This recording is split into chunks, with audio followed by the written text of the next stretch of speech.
शाम को जब सात संगति में बैठे तो बहन ने अपने पैरों की दोनों अंगूठियों में चांदी की पैरों की जो है उसमें अंगुलियों में दोनों पैरों में चांदी की अंगूठी पहन रखी।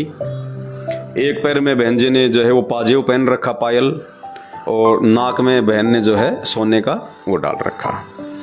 तो हमारे साथ एक दूसरे भगत जी थे, उन्होंने कह दिया कि बहन जी आप लोग सात संगति से भी जुड़े हो, वीडियो भी देखते हो, और अभी तक आपने ये पहनना नहीं छोड़ा, ये तो परमात्मा के विधान में नहीं है। मालिक ने तो इतना सब कुछ बोल रखा है सोने के विषय में, तो कि सोने में तो काल का प्रवेश है।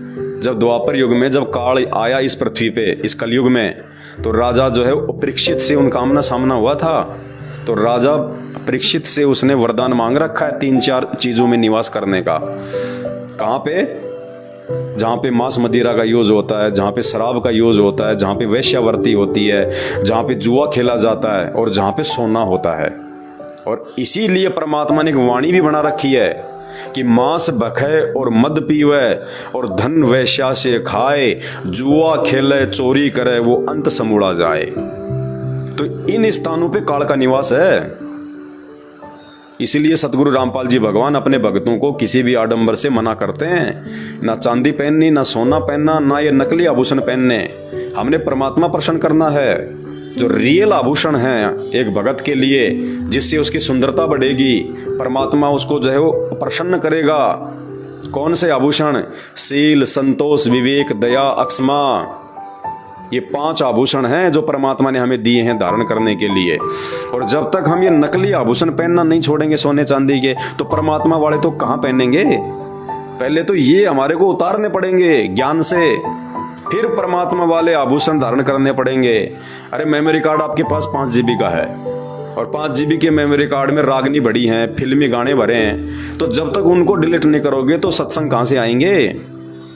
तो जब तक हम इस काल की बकवादों से नहीं हटेंगे, ये सोने चांदी, ये नकली आभूषण, आर्टिफिशियल ज्वेलरी है, जब तक हम इनसे दूर नहीं हटेंगे, और इनसे दूर हटा जाएगा ज्ञान से, देखा देखी से नहीं हटोगे, शर्मा शर्मी में किसी के कहने से दबाव में आके 4 दिन उतार दोगे, 5 दिन उतार दोगे, फिर पहन लोगे। जब तक अंदर से ये रोग नहीं मिटेगा, अंदर से जब तक वो हमारे को ज्ञान नहीं होगा, तब तक हम इन चीज़ों से नहीं हट सकते। जब तक हम अपनी सोच से नहीं हटेंगे, जब तक हम खुद विचार करके नहीं हटेंगे, तब तक हम परमात्मा के नजदीक नहीं हैं। तो बोला बहन जी पहले तो आप ये उतारो, अगर वास्तव में इस परमात्मा को पाना चाहती हो तो। बाकी तो दुनिया भक्ति कर रही है, आडंबर करके तो दुनिया भक्ति कर रही है बहन जी। कबीर पंथ में लाखों करोड़ों लोग जुड़े हुए हैं, वो भी तो कबीर जी को भगवान मानते हैं, वो भी तो ये ज्ञान है, सब कुछ यही है। ऐसे मोक्ष नहीं होगा, परमात्मा के प्रत्येक विधि विधान में चलना पड़ेगा। अगर ये सोना चांदी पहनने से अगर हमारी सुंदरता बढ़ती है, तो परमात्मा ने जब हमारे को मानव जन्म दिया, हमारे शरीर में 9 छेद दिए परमात्मा ने, 9 छिद्र। तो परमात्मा क्या इतना बावड़ा था क्या? जिस परमात्मा ने 9 छेद हमारे शरीर में वो करके भेजे हैं, वो परमात्मा 2 छेद दोनों कान में और 1 छेद नाक में भी डाल देता। क्या दिक्कत आ रही थी उसको कि बाहर जाके मेरा बेटा चांदी पहनेगा, सोना पहनेगा, सुंदर लगेगा? लेकिन नहीं, ये इंसान के लिए नहीं है। ये काल हमारे से बकवाद करता है, क्योंकि जो सोने चांदी की जो खान जो है, ये सोना चांदी जो इस धरती में जो पैदा हुआ है, ये शंकर भगवान के वीर्य से पैदा हुआ है।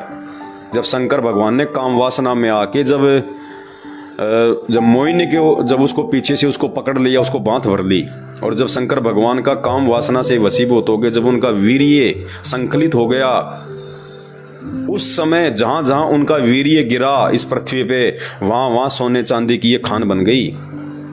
तो ये सोना तो काल के पुत्र का है, तो सतगुरु का भगत तो धारण भी नहीं कर सकता इसको। सतगुरु रामपाल जी भगवान ने तो यहां तक आदेश दे रखा कि सोना तो हमने अपने जो है घर पे भी नहीं रखना, घर पे भी पहनना तो दूर, सोना हमने अपने घर पे भी नहीं रखना, क्योंकि ये काल है, और जब तक काल आपके पास में है तो परमात्मा आपसे दूर रहेगा। तो सबसे पहले तो ये नकली आभूषण छोड़ें, उसके बाद परमात्मा के जो असली आभूषण है, शील, संतोष, विवेक, दया, अक्षमा, हम इनको धारण करें अपने जीवन में। तो बहन ने जो पैर का जो था पायल वो तो निकाल दी थी शाम को, बाकी अंगूठी और नाक का जो सोने का था वो नहीं निकाला।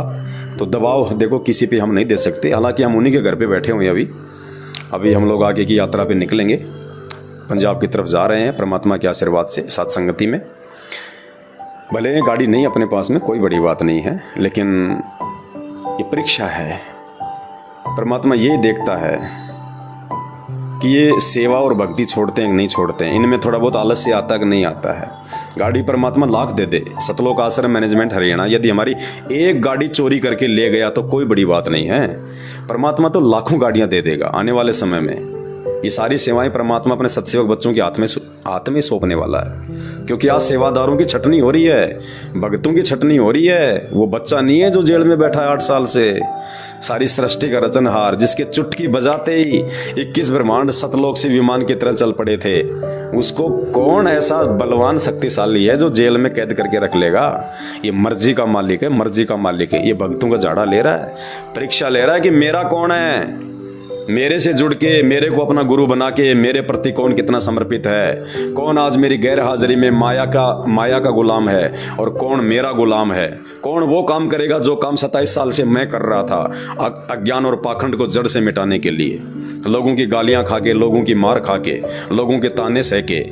तो परमात्मा देख रहा है। ये ना सोचना कि नाम ले लिया, गले में लॉकेट पहन लिया, हाथ में रक्षा सूत्र बांध लिया, मुंह पे सत साहिब हम भगत बन गए। वो झाड़ा ले रहा है, कौन उसका है। तो पैर की पायल तो बहन ने निकाल दी थी, बाकी हम किसी पे दबाव नहीं दे सकते। हमारा काम केवल जानकारी देने का है, बाकी उनकी मर्जी है आगे क्या करें क्या ना करें।